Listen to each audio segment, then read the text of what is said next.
حضرت ابو درداء رضی اللہ تعالیٰ عنہ نے بیان کیا ہے کہ رسول اللہ صلی اللہ علیہ وآلہ وسلم نے ارشاد فرمایا، صحابہ کرام کی جماعت جو ہے وہ تشریف فرما ہے، حضور جلوہ گر ہیں، تو حضور نے ارشاد فرمایا، اے میرے صحابہ، کیا میں تمہیں تمہارے اعمال میں سب سے اچھا عمل نہ بتاؤں جو تمہارے مالک کے ہاں بہتر اور پاکیزہ ہے اور تمہارے درجات میں سب سے بلند ہے؟ اور تیسری چیز جو حضور نے ارشاد فرمائی کہ وہ عمل ایسا ہے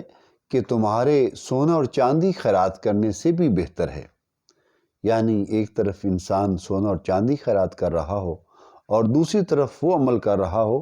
تو حضور ارشاد فرما رہے وہ عمل سونا اور چاندی خیرات کرنے سے بھی بہتر ہے۔ اور حضور نے ارشاد فرمایا کہ وہ عمل ایسا ہے کہ دشمن کا سامنا کرنے سے بھی بہتر ہے، جبکہ تم انہیں قتل کرو اور وہ تمہیں قتل کریں۔ اور یہاں پہ حضور کا اشارہ جو ہے وہ جہاد کی طرف ہے۔ تو صحابہ کرام نے عرض کیا، یا رسول اللہ صلی اللہ علیہ وآلہ وسلم، ضرور ارشاد فرمائیے کہ وہ ایسا کون سا عمل ہے جو اللہ کے ہاں بہت پاکیزہ ہے، اللہ کے ہاں درجات کو بلند کرنے والا بھی ہے، اور سونا اور چاندی اللہ کی راہ میں خرچ کرنے سے بھی وہ عمل جو افضل اور بہتر ہے، اور پھر جہاد سے بھی وہ عمل جو ہے سب سے بہتر اور افضل ہے۔ تو آپ صلی اللہ علیہ وآلہ وسلم نے ارشاد فرمایا، وہ عمل اللہ کا ذکر ہے۔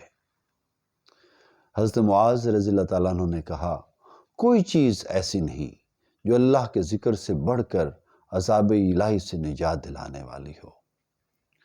تو حضرت معاذ رضی اللہ تعالیٰ عنہ کی یہ روایت کہ اللہ کا ذکر ایسا عمل ہے جو عذاب الہی سے نجات دلانے والا ہے۔ اللہ کے ذکر سے دنیا میں بھی رحمتیں اور برکتیں نصیب ہوتی ہیں، اور آخرت میں بھی یہ عمل اللہ تعالیٰ کے عذاب سے انسان کو نجات دلائے گا،